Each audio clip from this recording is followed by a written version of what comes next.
Hello and welcome everybody, it's Karen. I've got another guest design video today for Pixie Dust Designs, and today I'm going to be using the tulip and the lily dies. Now these are the finished cards I'm going to make today, so just so you know what's coming. That's obviously the tulips on the left, and this one here is the lilies card that I'm going to do. So they're both a bit of a different fold. The tulip one is a pretty simple pop-up box though, so let's start with that one. So I've got a 10.5 by 7-inch piece of cardstock, and you can take a screenshot of this. That's what we're going to be cutting out and scoring. So I'm going to start along the 10.5-inch side, scoring every 2.5 inches. So 2.5, 5 inches, 7.5, and again at 10 inches. Now on that 10-inch side, we are going to put that up at the top and just mark from the 2 inches down to that first score line. This is going to end up being a flap. Now I have to apologize for my camera focusing in and out. It's terrible about that. And I just didn't notice it when I was filming. So there we have what's going to be our flap. We're going to cut away all this long section here, right up to that score line. And then I just take little wedges out of this just to tidy up the flap so it's not so messy. And I find it easiest if we tuck this in behind. So now we're going to find the 4.5-inch mark. So I'm going to rotate it so the flap is down at the bottom there. And now at the 4.5-inch mark, we're going to score right down to that first score line. So to the 2.5 inches there. And then we will flip this over and do the same thing on the flap side. These are actually going to be cut lines, so it doesn't really matter that we're doing it on different sides. So that's what you should have now. And now I've got the non-flap side, and I'm just pressing in at the 2-inch mark. That's just so we know where we're going to score to. So from the middle, the 5-inch score mark, we're going to score straight down diagonally to that 2-inch. So I've got a piece of washi tape on my scoreboard along one track. And if I line up those points, so that's the 2-inch spot going all the way down to the 5-inch center point, then I'm getting that diagonal line. So you should get something that looks like this. So you could pencil that, but you're going to end up needing to score it later on anyway. So again, here I'm going from the 5 inches at the top down to the flap at the bottom, right along that one track. And that's our scoring done. So now I'm going to cut along that 4.5-inch mark, and for some reason I started going on the other sub point of the triangle there, but here I'm taking the rest of this off. Now you want to cut out the score lines, so just cut to the side of them. You don't want them left on this. It'll show actually. So here I am removing a bit of the score line that I didn't cut off in my first cut. And then I will cut straight across along the 4.5-inch score line. And that's the card. So now we're going to fold these sides in and give them a good crease. The one thing I forgot to do here is to fold the center one, and it's going to fold in a mountain fold as well, just like these ones here. So just remember to do that. Now that flap doesn't need scoring at all, but these points do, and so you're going to bring them back, and you really want to line them up along the right hand edge there, so they're straight along that side. And then this one folds back the other way. And give it a good crease.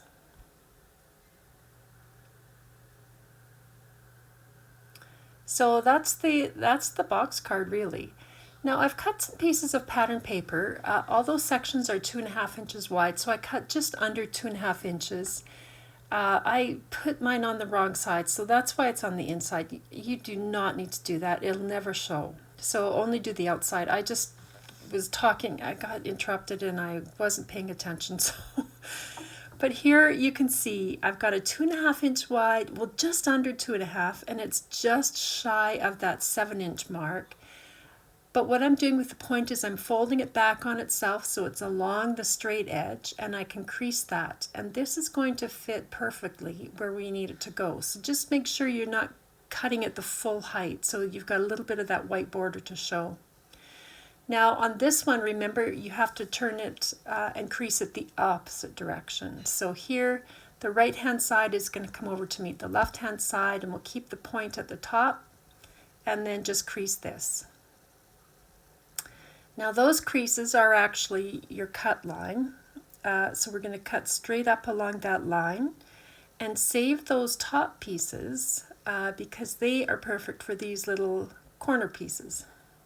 So you don't have to cut anything extra for that. It all comes out of that 2.5 inch wide piece of card. So you can glue those down. Now, out of some scrap cardstock that's about 3/4 of an inch tall, I have cut a 3-inch piece, a 4-inch piece, and a 5-inch piece. And I am scoring all of these 1/4 of an inch in from each end, and these will be our flaps.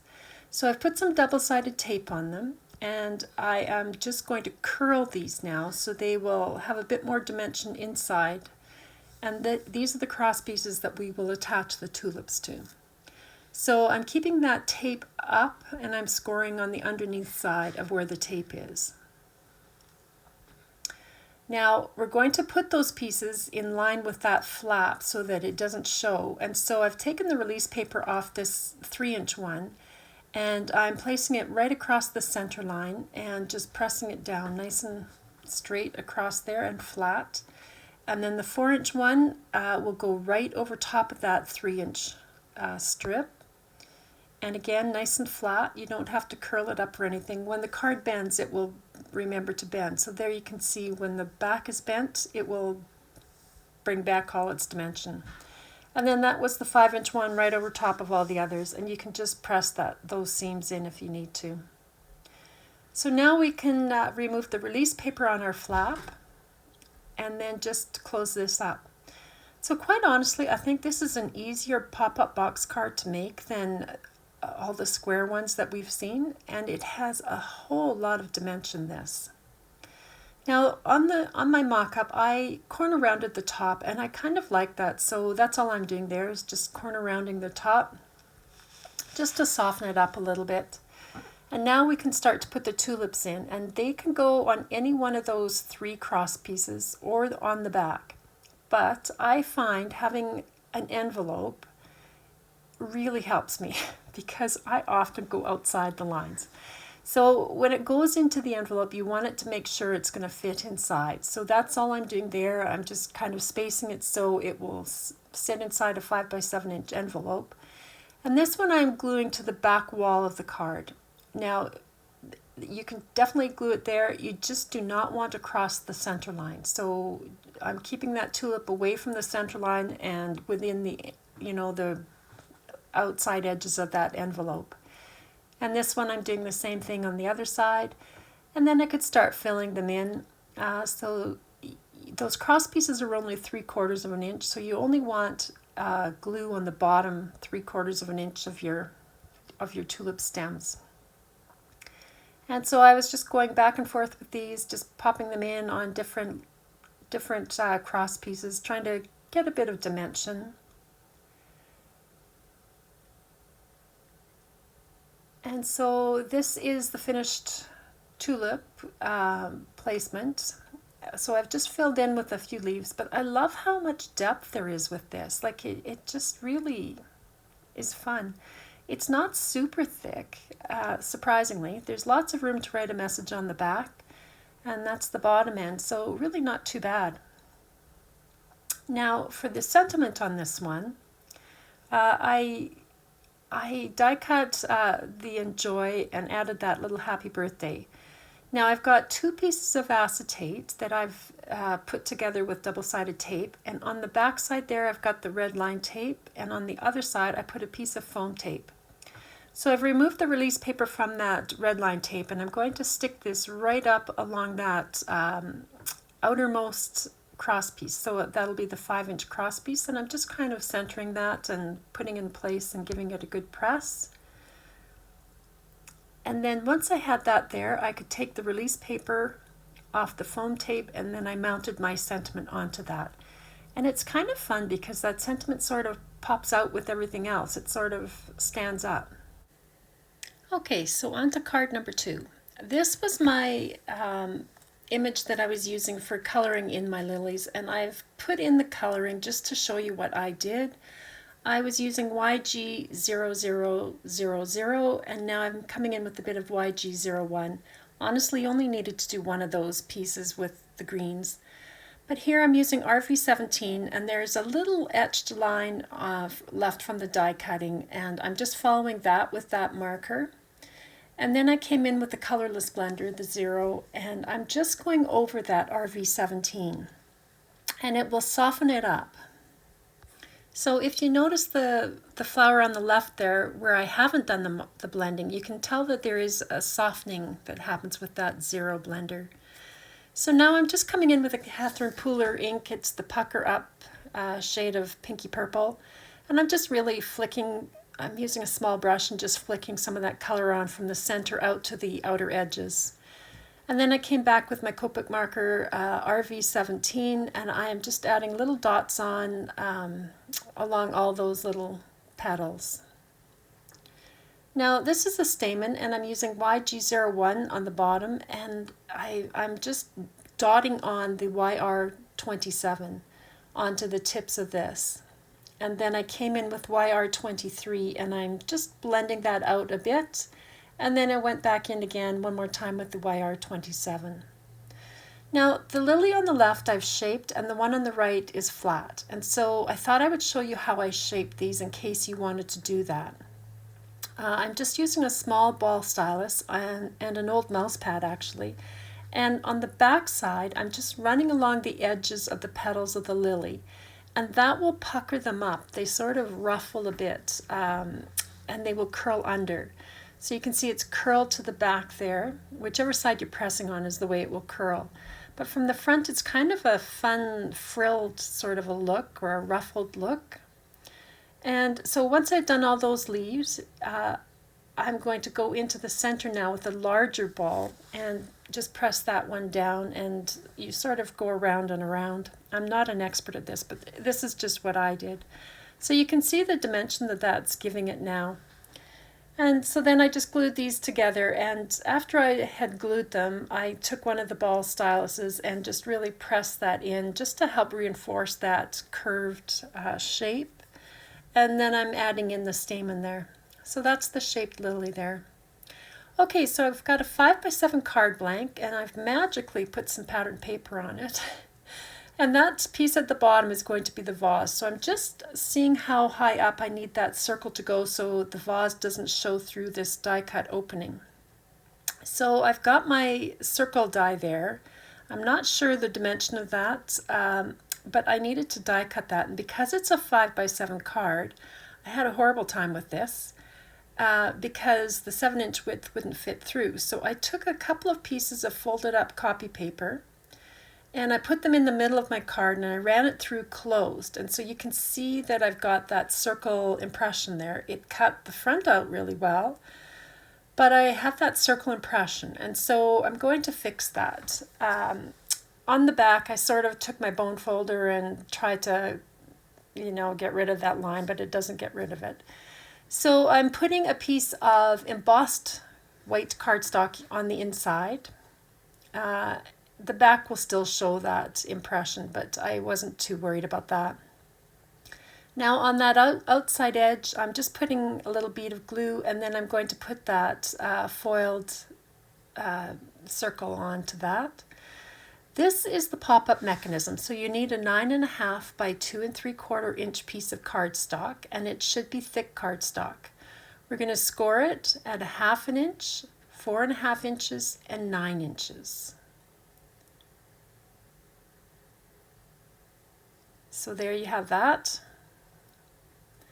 And now I'm going to rotate it, and I'm going to score it 3/4 inch just to that first score line, and at 2 inches just to the first score line. Okay, so only to that first one.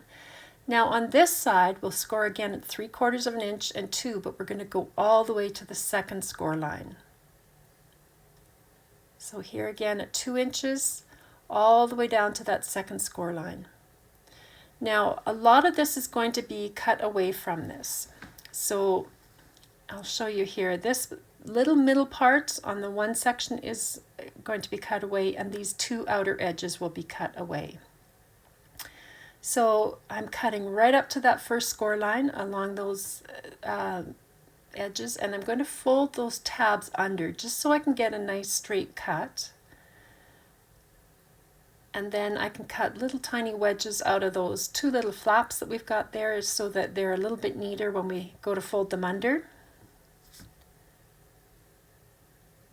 And then on the other side, I'll cut right up along those score lines. Now you don't need to keep that score line, so you can cut it away. If you don't cut it away, you'll kind of have this ridge that sticks with it. So now I'm going to fold my one flap under and trim off these two. And you definitely want these edges to be as neat as you can make them. And again, I'm curling this to shape it a bit. It's going to come out to be that vase, so it's going to curl naturally anyway with the way the card goes, but it sort of helps it. Now I've cut a piece of pattern paper to just fit exactly over that section there. And I've curved it as well, and I'm just gluing it on top of this. Now, there are lots of ways on the internet to do this. This is an old card style, fold. I find I like this best. I'm putting glue on these two little flaps, and you'll see that this middle piece will now come right up in between them. It doesn't touch that at all. We're going to hold this down flat, and you want that the flap on the left there to butt right up into the card fold. And I'm lining up the bottom of that vase with that embossed edge there. So really focus on that flap being lined right up with that edge of the card, or the inside fold of the card, and the bottom edge. And then you can just press that down in place. And you really want to let this glue set up because it's quite a bit of force pulling on it. So now I've put glue just on that top flap, and I'm just going to hold that down and close the card right over top of that. And then I just let this set up. I kind of walked away and I did other things, and then I came back. Now when I open it, I like to help this along. So I'm sort of pushing that vase with my finger on the right there, and I sort of get a hold of that tab on the left, and I help pull it up and over for the first one or two tries. It will go on its own, but I just worry that those folds are not going to hold, or that I'll tear the paper. Now you can see that at this point that little vase will flap up and down, so I've cut just a scrap strip of cardstock that's just wider than that sliding mechanism there. And I'm going to put glue just on the outside edges of this. This is all we're going to use to hold that vase down actually. So you can see there I'm just gluing the outer tips of that. And I'll show you here, it's not going to be where that mechanism is. You definitely cannot glue the mechanism down because it will not open and close then. So I'm sliding this inside towards the bottom's edge, or my bottom edge here, and just trying to line it up. I was kind of peeking in the side there and just making sure that I wasn't gluing down the mechanism, and that will hold that up. Now there is not a lot of depth with this. When it opens, there's lots of depth because it just pulls up into a nice curved vase. So you can see that's the mechanism. You don't want to glue anything onto that. You can glue down below it here on this outer edge, and on that little strip that we put on, you can put things on that, and you can glue things to the inside edge of the vase, but just not on that sliding mechanism. So I'm just lining up my flowers here, and I've glued everything in place at this point. There's not a lot of depth to that, partly because that opening lets everything come out. But when you open it, you have all this. I've added some filler with some Pink Fresh. I think that's the Dainty Blossoms, and I've added the Sentiment and a few butterflies. So that's the card. It's quite fun that it opens up, and it's such a surprise. So I have that one extra lily, and I am just going to do some surgery on it. That leaf was just going to be hidden behind the Sentiment, so I'm just going to glue this down, and that will be the card there. So I have to say I was inspired by a number of different people online who've made this card. It's been well done online if you're interested in seeing more. But there's lots of room to write a sentiment either on the inside or on the back, and there's quite a lot of dimension there without it adding a huge amount of bulk, I found. So I hope that that's given you guys a little inspiration on how to use these dies. They're absolutely beautiful flower dies. So thanks for joining me today. I hope you guys are having a great day, and I hope you'll come back for the next video. Talk to you later. Bye.